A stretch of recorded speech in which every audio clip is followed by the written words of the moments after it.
Welcome back to Theme Journals. I'm April, and today I'm in my kitchen instead of my craft room, and I'm going to be working on some napkins. I'm going to be using ModPodge and watered down ModPodge, I should say. ModPodge. I know everybody says ModPodge, but it's not really true. Anyway, I'm going to be turning some napkins into rice paper, faux rice paper, and then I'm going to put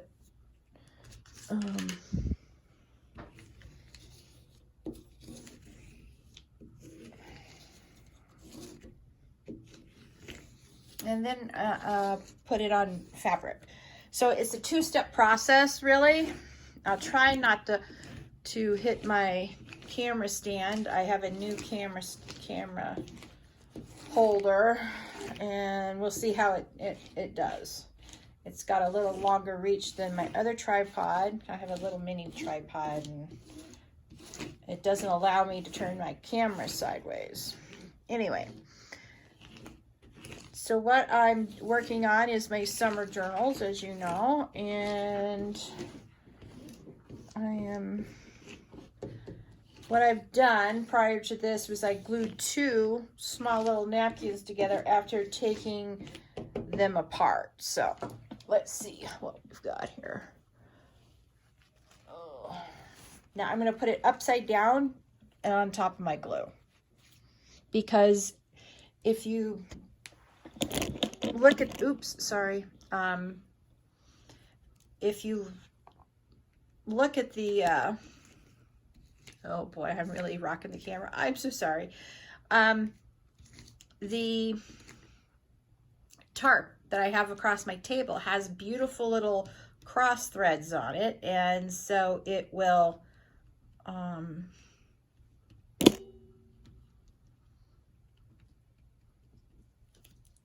the design on the tarp will go on to my napkin once it's dried. That's what I'm trying to think of. Sorry, I'm used to crafting by myself without trying to explain what I'm doing. So if I lapse off and don't finish my sentence, bear with me. I'll complete it in edit when I edit. Now you want to gently do this. If you rip apart a part of the napkin, don't fret. You can just push it back together and the glue will hold it together. And in the second process, you can be a little bit more brutal with your glue techniques, because you're actually gluing an already glued napkin onto fabric. And what will be the end product will be me making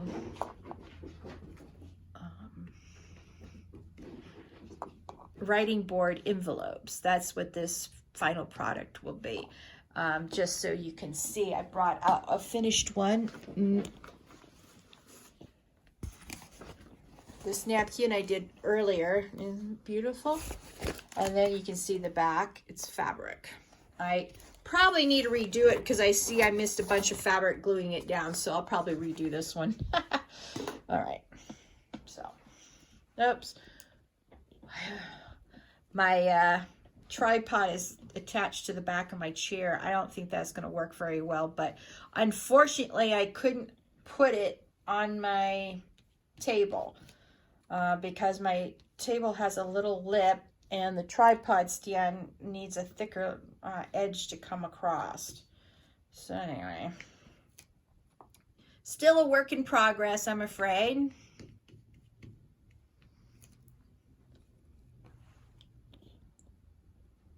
Yeah, definitely I need to come up with something else. But you work with what you've got until you can afford to buy better. So if you're a YouTuber out there, you can sort of put what you use for a tripod in the comments below. I surely would appreciate it. And if you're not a YouTuber and you know of, a good brand, please put it down below. So I'm sopping up my glue, or the glue is 2/3 ModPodge and 1/3 water. And I don't use the tap water here in Albuquerque because it's the worst. It's got some of the worst poisons in the entire United States. So it's high levels of bleach, high levels of arsenic in our water, chloride and stuff, fluoride and all that jazz. So I tend not to use water from the tap. I use my purified reverse osmosis water. Yes, my mom got me a machine for my birthday, and I appreciate that because it makes the water taste way better. When I'm filling up the tank of the water, when I'm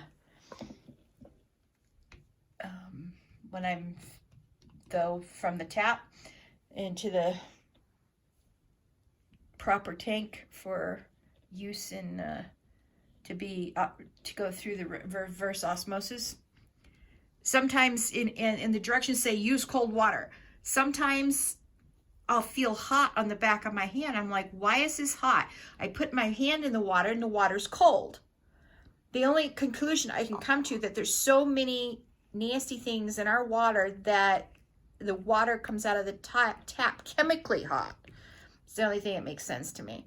And so, yeah, I don't use that for any of my tap water for any of my projects because I don't want my glue turning moldy.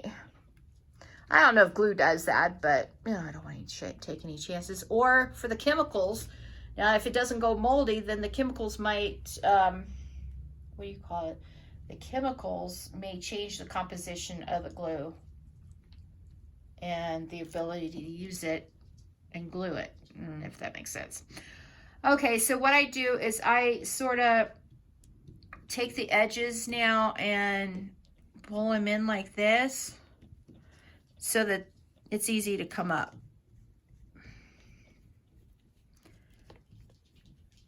And I repeat this process for how many ever envelopes I want to do. So I just want to say thank you to Natasha at Treasure Books for coming up with this idea. It's brilliant. Taking it one step further by re-gluing it onto the, onto fabric. And so that I can make a thicker, more sturdy envelope. Because otherwise this would just be delicate faux rice paper. So I've taken that idea and re-glue it on with ModPodge onto fabric, and I'll show you that in the second half of this video. So this tarpaulin is big enough to have two more on here. However, I don't think I'm going to do all three online because I don't want to bore you to death. So I will see you in part 2. Have a good evening. Bye. Hello and welcome back to Theme Journals. I'm April. You can barely see it, but the napkins are dry, and so now I'm going to peel them off. Let's see here. Let me move the... Try not to bump the thing. But you sort of get your nail under one edge and peel it up and slide your hand underneath the other edges. And you peel. All right, here we are. So here's the final, this is the faux rice paper. And we're going to put it onto fabric after a little bit. Now, some of these, and I'm going to show you over here, I've got to see this white stuff. This is where I miss putting glue. So I've got missed spots on each of these places right here. And so I'm going to re-glue it and let it dry again, and then I can peel it off. All right, and I'm not going to do that on camera.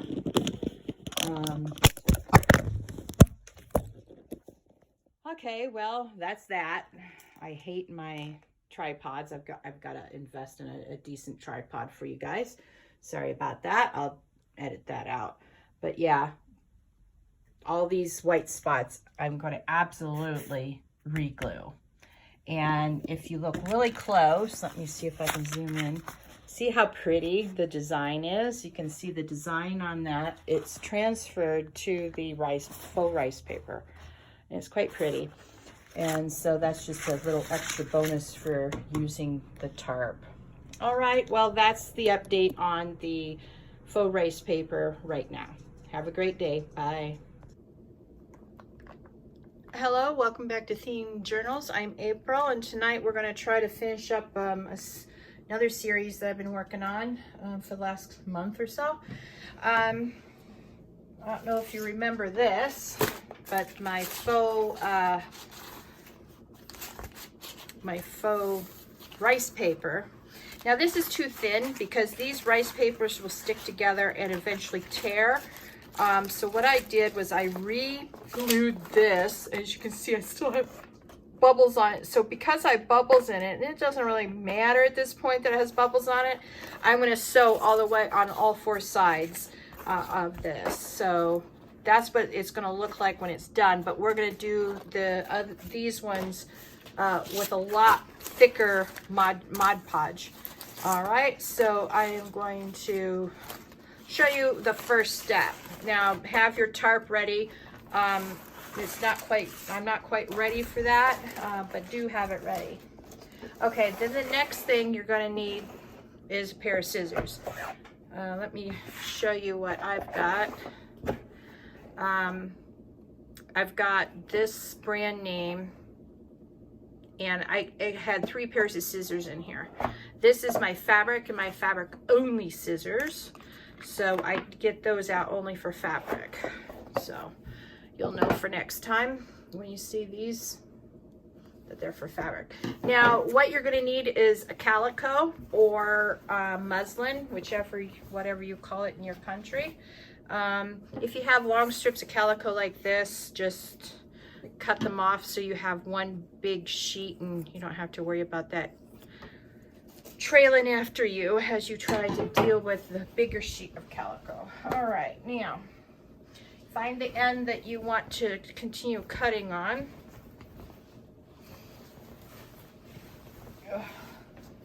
I try to put my calico back in some semblance of order when I'm done.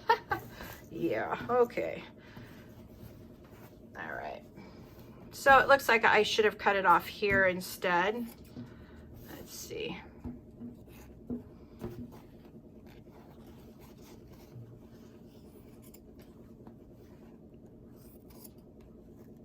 Okay.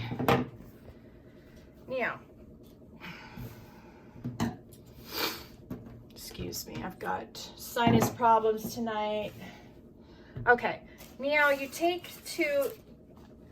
count how many pieces you need. And oh yes, if you're thinking about filming, you've got to do something with your cord, otherwise you could end up cutting your cord in the middle of filming. So I'm going to try to get this away from my scissors.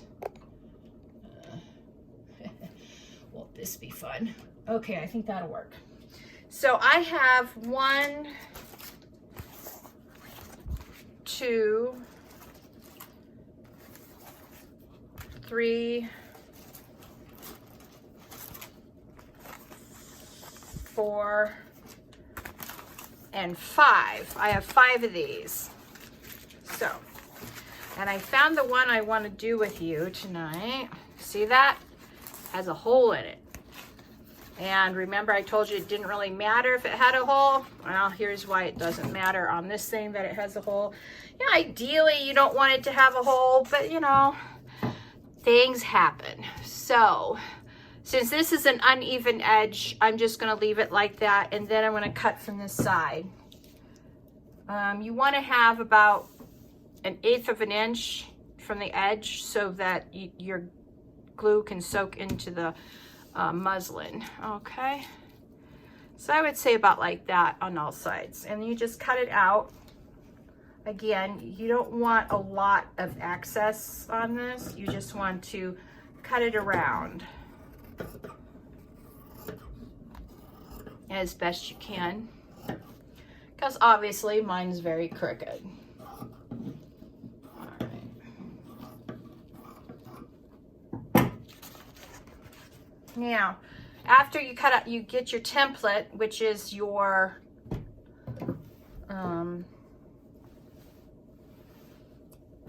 fabric. You just put your fabric down for the next cut and the next cut and the next cut, etc., etc., etc. All right.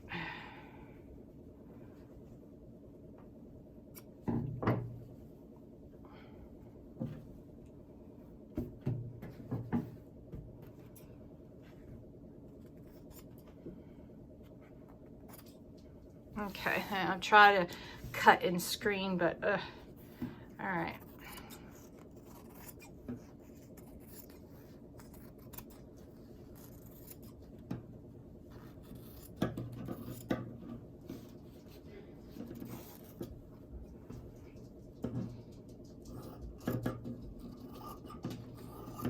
Now this one you should make fairly close to the original, so that is not necessary to do that extra little thing.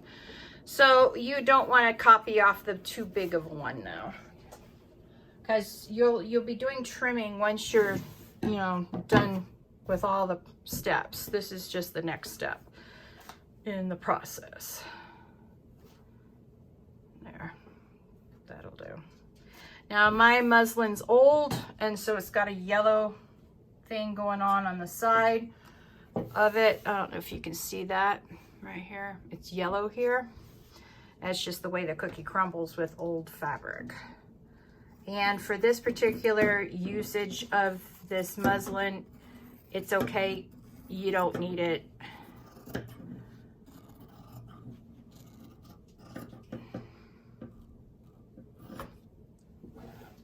Pure white. Sorry, I didn't finish my sentence right away. It takes concentration to cut these pieces up. Okay. So now we have 3. All right, let's move this over. Let's see how. Now see, because I cut into this too far, now I have to waste a bit on this side. Oh, sometimes I irritate myself. But it'll go into the scrap box pile, and I'll use it for making something else to sew. Nothing goes to waste here, really. But sometimes you can be wasteful because you've made a mistake, and you know, you just go with it. All right. Sorry, I'm still not used to filming what I'm doing. And unfortunately, I haven't been able to afford a new stand, and I won't for some time. So, well, I'll just have to get used to looking at what I'm doing through the screen. Talking about putting a filter on what you're doing. Hey, all right.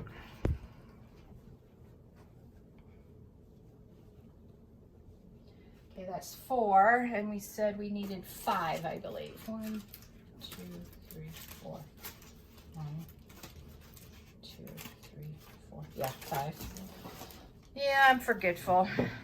And it's hot in my house tonight, and I'm roasting to death, and being in a roasting environment is not helpful to my ability to remember. So what I'm doing on this one is I'm changing the direction. I don't have enough to go this way. See, that's the end. So I'm gonna do it long ways, or else I'll have more like that. So we're gonna go like that, and then we're gonna cut down.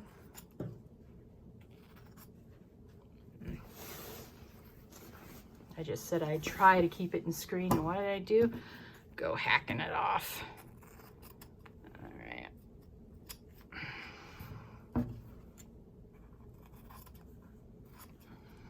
All right.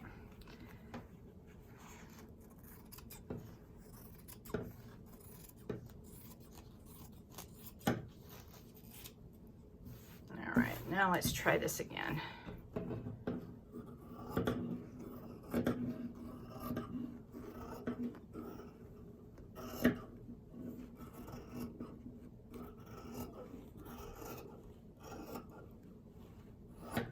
All right, go in the toss away pile. Let's see, 3 and we got 5. Okay, so we're done cutting muslin. And bear with me while I sort of try to get this back into some semblance of order for my craft room. You know, I need more than one hand, that's for sure. Let's see.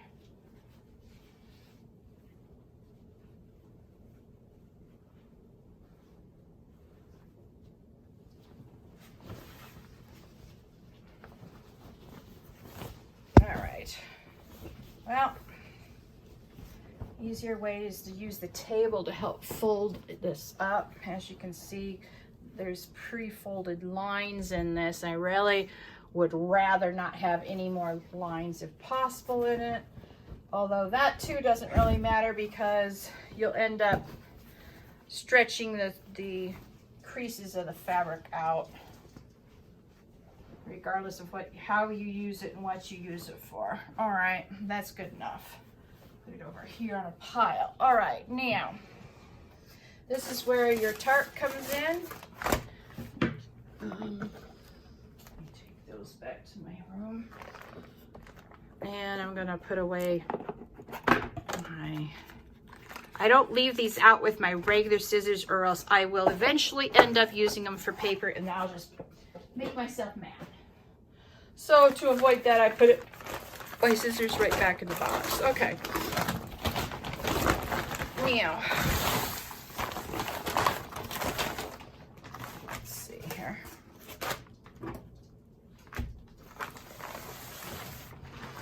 Yeah, I've got a small little table here and I had some stuff on the end of it, so yeah. All right, I'm gonna do, well, I'm not going to redo that one tonight. I just brought it out here so I could keep all my projects together. All right. Normally, I would start like at an end of one of these.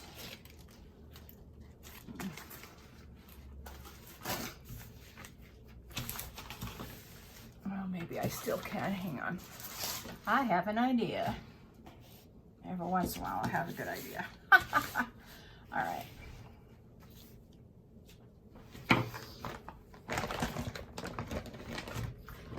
Okay, now let's see what we've got here. Don't have here. All right.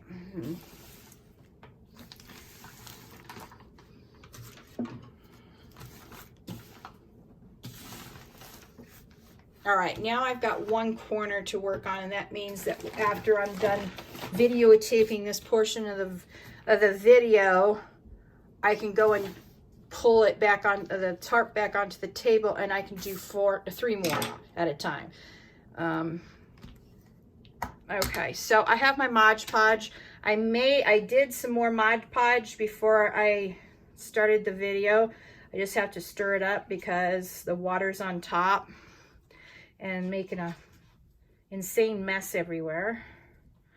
Let me see.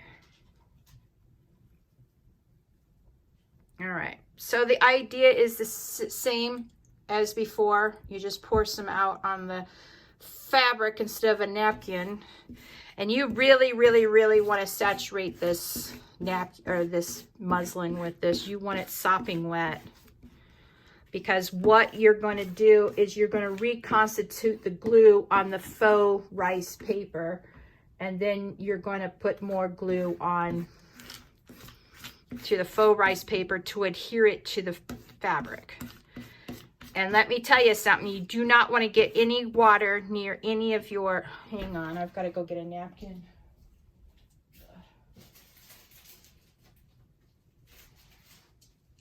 I'm making a mess.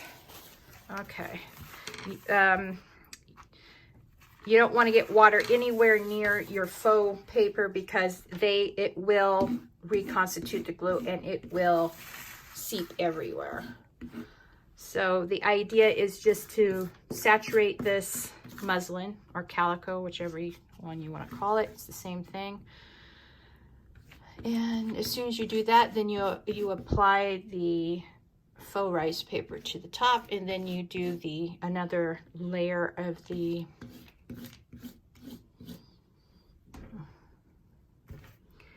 Now this is where you don't want any hair on it. You don't want scraps of paper getting on your glue. Anything that is weird that shows up on your paper, you need to get it off so it doesn't glue down and you can see the speck of whatever through your faux rice paper. Okay, so that's saturated now. All right, now here is the holes. So you can sort of keep an eye on it. You sort of put it in the middle of where you want and press it down like so. Yep. And your hands will get gluey because it reconstitutes the glue on the faux rice paper pretty quick. Now, you really want to keep on rubbing this until you're assured that the glue has reconstituted with the napkin on it and it's adhered to the bottom of the muslin or the bottom of this faux rice paper to the top of the muslin. I guess that's the proper way to call it. I don't know.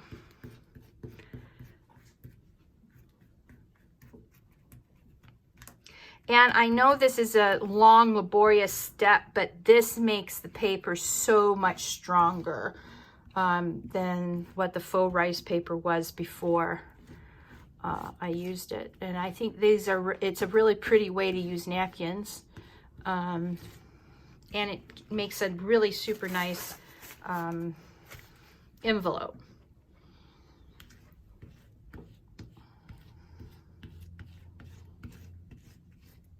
Yeah, I may have to have a part 1 and part 2 of this series. We'll see how it goes. All right, good. It's showing out pretty good on the film.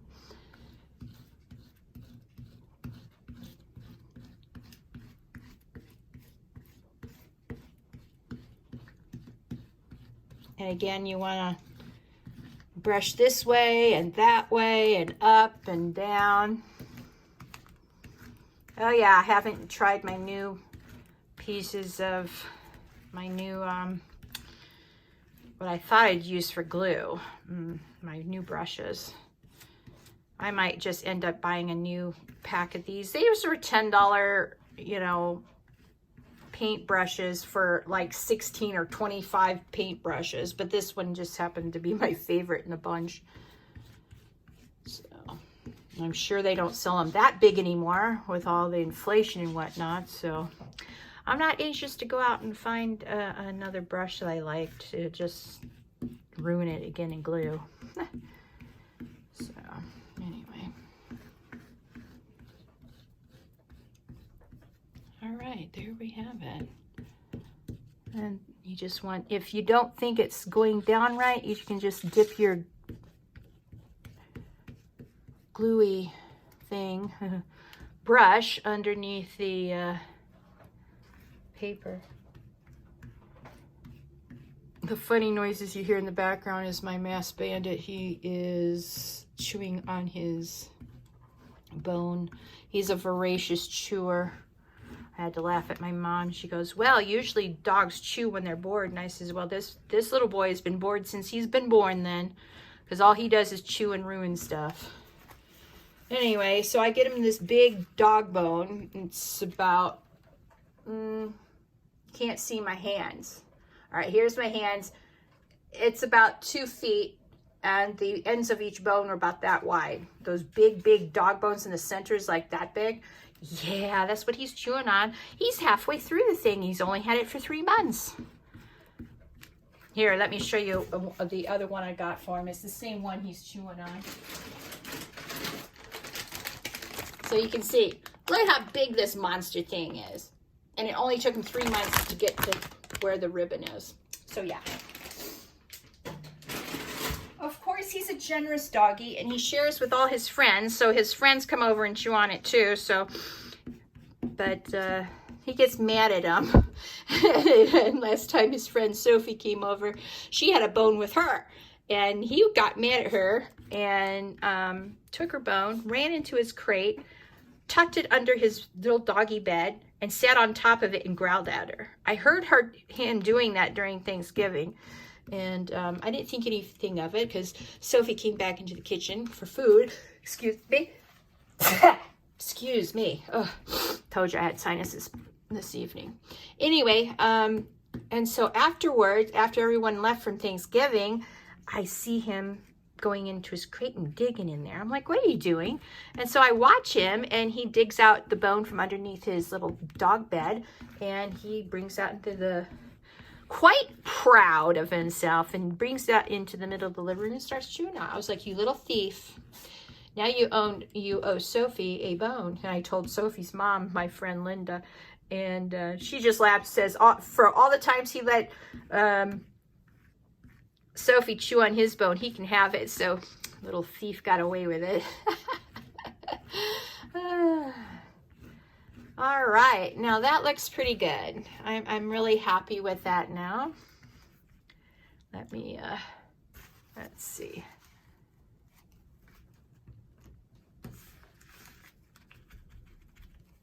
Okay. Okay, so let me move it around so you can sort of see it. There we have it.